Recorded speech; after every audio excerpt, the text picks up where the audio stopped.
छोटा सा जो रिकॉर्ड किया इसे छाप देना बस। चीज वो कह रहे हैं जो इस देश के युवाओं की जरूरत है, इस देश के गरीबों की जरूरत है, इस देश के किसानों मजदूरों की जरूरत है। आम आदमी की बात वो कर रहे हैं। वो कह रहे हैं ना कि पूंजीपतियों को आप किस लिए कर्ज माफ कर दो, किसान का कर्जा माफ करो, आप यही तो बात कर रहे हैं। वो रोजगार की बात कर रहे हैं, तो इसमें कहां दिक्कत है। हालांकि ये अलग बात है कि इस देश में जो वर्तमान प्रधानमंत्री उन्होंने 2 करोड़ रोजगार प्रतिवर्ष देने की बात करी और पूरे अपने शासन काल में 7.5 लाख लोगों को भी रोजगार नहीं दे सके। अब रही मोदी जी की गारंटी, तो मोदी जी की गारंटी का एक उदाहरण सहित मैं आपको बताता हूं, बड़ी मजेदार बात। मोदी जी गारंटी कह रहे हैं 25 करोड़ लोगों को उन्होंने गरीबी की रेखा से ऊपर उठा दिया। अब आप तो मीडिया के साथी हो, जानते होगा, आंकड़े थोड़े से मैं बताता हूं, गलत हो तो करेक्ट करना।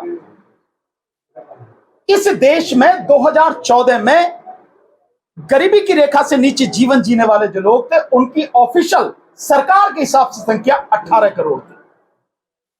और कोरोना के बाद, नोटबंदी के बाद इस देश में अब जो गरीबों की संख्या थी वो सरकारी ही आंकड़े थे, जिसने बताया कि उसमें 23 करोड़ लोगों का इजाफा हो गया और टोटल गरीबी के नीचे जीवन जीने वालों की संख्या हो गई 41 करोड़।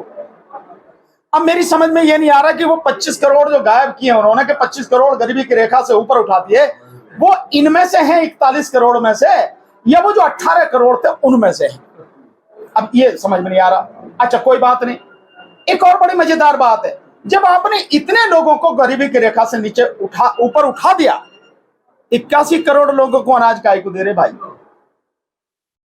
ये गणित समझ में नहीं आया। तो मोदी जी की गारंटी है ऐसी, और मोदी जी की जो गारंटी जो वो लगातार दे रहे हैं, बहुत दुख की बात है, देश का प्रधानमंत्री अगर ये कहे कि भारत सरकार की गारंटी है तो समझ में आता है, लेकिन वो व्यक्ति कह रहा है मोदी जी की गारंटी है। मोदी जी प्रधानमंत्री पद से जरा साइड में आ जाओ, तब देखेंगे कि मोदी की गारंटी क्या है।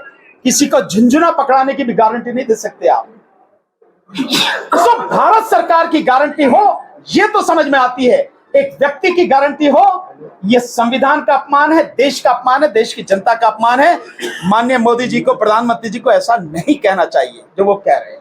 बहुजन समाज पार्टी के बारे में क्या कहेंगे? बहुजन समाज पार्टी अपने स्तर पर पूरे प्रदेश में चुनाव लड़ रही है, उनकी रणनीति है, वो अपने हिसाब से लड़ने दीजिए, जो होगा मैदान में जो आएगा देखा जाएगा। जो मुझे सबसे पहले कहना चाहिए था, मीडिया के जो भी साथी आज यहाँ आए हैं उन सबका मेरी तरफ से व्यक्तिगत रूप से, मेरठ हापुड़ का कैंडिडेट होने के नाते, समाजवादी पार्टी का कैंडिडेट होने के नाते, और समाजवादी पार्टी और हमारे साथी कांग्रेस पार्टी और आम आदमी पार्टी और तमाम की तरफ से आपका दिल से शुक्रिया, बहुत बहुत धन्यवाद, हार्दिक अभिनंदन। एक छोटा सा निवेदन।